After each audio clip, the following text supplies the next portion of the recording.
सच्चिदानंद भगवान की जय। गीता जी के मंत्रों का अर्थ कर रहे हैं हम। जो विषय चल रहा है वो है कर्म योग। 3 साधन या 3 तरीके बताए हैं भगवान ने मुक्ति प्राप्ति के लिए।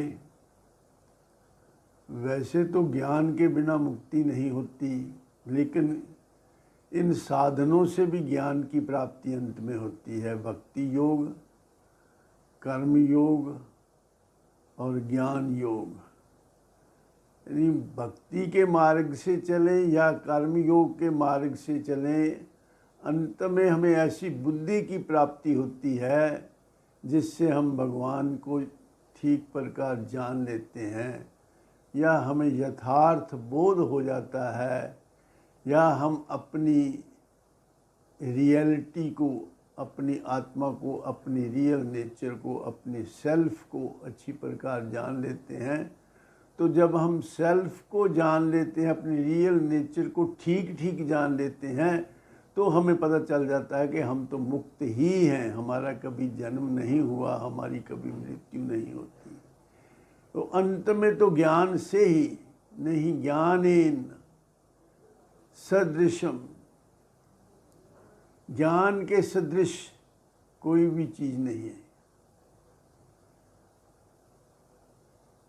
तो अंततः तो ज्ञान से ही मुक्ति होती है। ऋते ज्ञानेन न मुक्ति।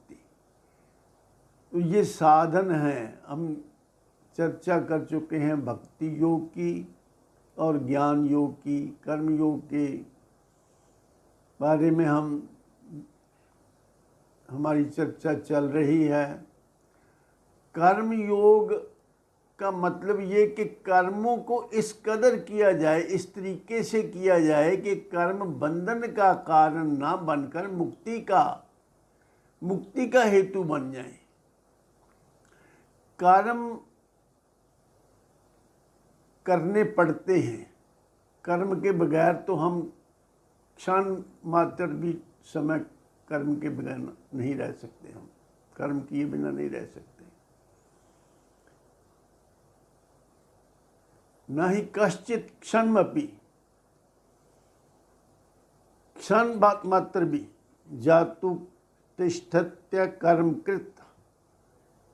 कर्म करने के बगैर तो हम जीवन की कल्पना ही नहीं कर सकते। फिजिकल कर्म हम मान लो छोड़ भी देते हैं, तो मानसिक कर्म और आंतरिक कर्म जैसे सांस लेना, दिल का धड़कना, अंदर सभी जो मशीनरी है हमारी, उसका जीवन के लिए सब पुर्जे जो चलते हैं वो भी कर्म ही तो है।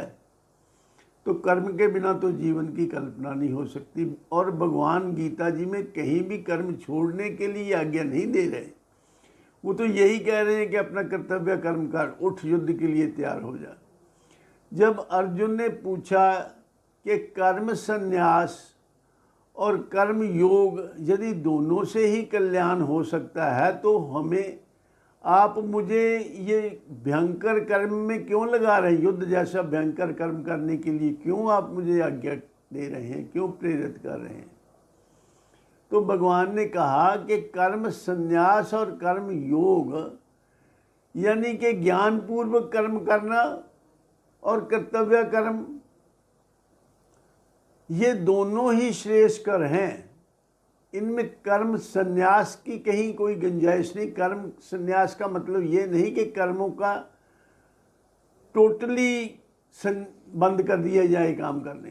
कर्मों का पूर्णतया संन्यास तो संभव ही नहीं है।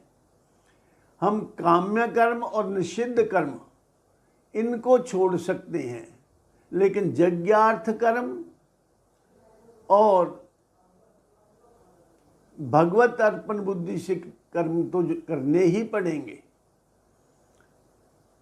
तो इसलिए कर्म छोड़ने की चॉइस हमारे पास, ये ऑप्शन हमारे पास नहीं है। और जब हम कर्म करते हैं तो कर्म का फल ना भोगने की ऑप्शन भी नहीं है, कर्म का फल भी भोगना पड़ेगा। लेकिन एक तरीका भगवान ने बताया कि कर्म करते हुए भी कर्म के फल से आप बंधेंगे नहीं। वैसे तो कर्म करने से पहले कर्म कर्ता के अधीन होता है, आप करो चाहे ना करो, आपकी मर्जी है। लेकिन जब आप कर्म करते हैं कोई, तो फिर कर्ता जो है वो कर्म के अधीन हो जाता है, कर्म फल भोगने के लिए वो बाधित हो जाता है, कर्म फल भोगना ही पड़ेगा। तो उसके लिए फिर कैसे बचा जाए, उसका भगवान ने तरीका ये बताया है कि योग में स्थित होकर काम करो। योगस्थ कुरु कर्माणि संगम त्यक्त्वा धनंजय सिद्धि असिद्धि समो भूत्वा समत्वम योग उच्यते।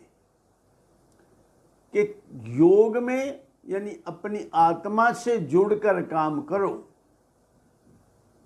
और संग का त्याग करो। संग का त्याग मीन्स कर्म के साथ जो आपकी अटैचमेंट है या कर्म फल के साथ जो आपकी अटैचमेंट है उसको छोड़ दो। संगम त्यक्त्वा धनंजय सिद्धि असिद्धि समो भूत्वा। तेरे कर्म में सफलता मिले या असफलता मिले, उन दोनों में मन की स्थिति सम रहे। समत्वम योग उच्यते। भगवान ने कहा यही योग है, समत्वम ही योग है। मन की स्थिति का किसी भी परिस्थिति में सफलता असफलता, हानि लाभ, जश अपजश, दुख सुख, जो भी द्वंद्व हैं उनमें मन की स्थिति सम रहे, यही कर्म योग है, यही योग है। तो इस प्रकार कर्म करने को भगवान ने योग कहा है। कर्म में जो कर्म करने की जो कला है वही योग है। तो गीता जी के 15वें अध्याय में भी भगवान ने निर्माण मोहा जित संग दोषा अध्यात्म नित्या विनिवृत्त कामा द्वंद्वैर विमुक्ता। ये जो द्वंद्व हैं, सुख दुख, गर्मी सर्दी, हानि लाभ, जश अपजश, जीवन मरण, ये सब द्वंद्व हैं। इन द्वंद्वों से मुक्त होकर काम करो तो फिर आपको कर्म फल भोगने नहीं पड़ेंगे। क्योंकि आप कर्म जो करते हैं तो इंद्रियां करती हैं, आप तो वास्तव में कर्म करते नहीं हैं, इंद्रियां कर्म करती हैं। लेकिन आप मान लेते हैं कि मैं करता हूं, तो इसलिए आप कर्म फल के भागीदार बन जाते हैं। वो दरअसल कर्म नहीं बांधते, कर्मों में जो फल की आशा हम रखते हैं, फल की इच्छा से जो हम कर्म करते हैं, वो फलाशा जो है वो हमें बांधती है। तो अगर हम फल पे नज़र ना रखें, फलाशा छोड़ दें, कर्म का जो भी फल मिले उसमें हमारा मन की स्थिति जो है, मन की समता जो है वो वेवर ना करे, तो फिर कर्म हमें नहीं बांध सकते। तो ये वही बात है कि अगर जरूरी है पानी में जाना तो तैरना सीख लेना चाहिए। योगा कर्मसु कौशलम। कर्म करने का जो कौशल है, कर्म करने की जो कला है, कर्म करने की ऐसी विधि के कर्म करते रहें और कर्म हमें बांधे ना, इसी को ही योग कहते हैं। पतंजलि में कहा है चित्त वृत्ति निरोध, योगा चित्त वृत्ति निरोध। योग जो है वह चित्त की वृत्तियों का निरोध है। लेकिन भगवान ने कहा समत्वम योग उच्यते, कि सम रहना। देखो जो भी कर्म हम करते हैं उसका फल चाहे कोई भी हो, अंततः उसका फल अपने मन में सुख और दुख के रूप में ही प्रकट होता है। फल, किसी फल का अंतिम परिणाम जो है, या तो हम उससे सुखी होते हैं, हर्षित होते हैं, या हम दुखी होते हैं, उदास होते हैं। ये दोनों ही सुख और दुख अंततः हर कर्म का फल यही है।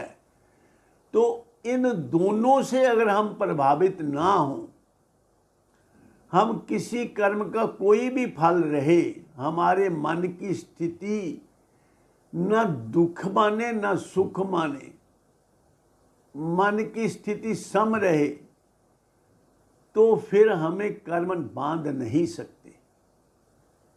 दुखेषु द्विगुणमना सुखेषु विगत सप्रिय वीत राग भय क्रोध।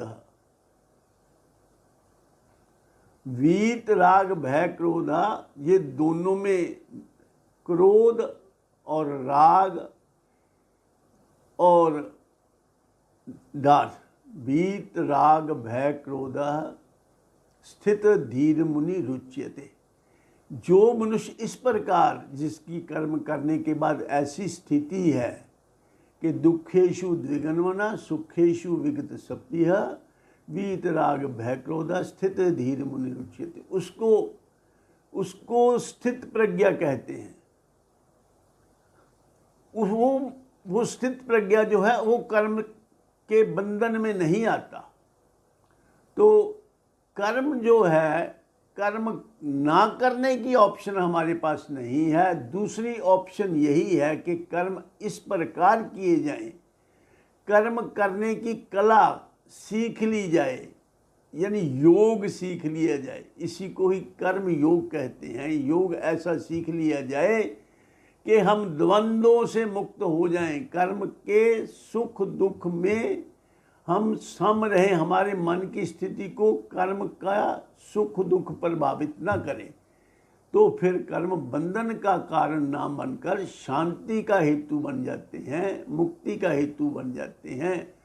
कर्मों से ही हम भगवान की पूजा करते हैं, ये कर्म योग है। इन्हीं शब्दों से मैं अपनी वाणी को विराम देता हूँ और आप सबके कल्याण की कामना करता हूँ। भगवान आपके जीवन में आनंद, शांति और खुशियाँ बनाए रखे। सर्वे भवन्तु सुखिनः, सर्वे सन्तु निरामया, सर्वे भद्राणि पश्यन्तु मा कश्चित् दुःख भाग् भवेत्। ओम शांति शांति शांति।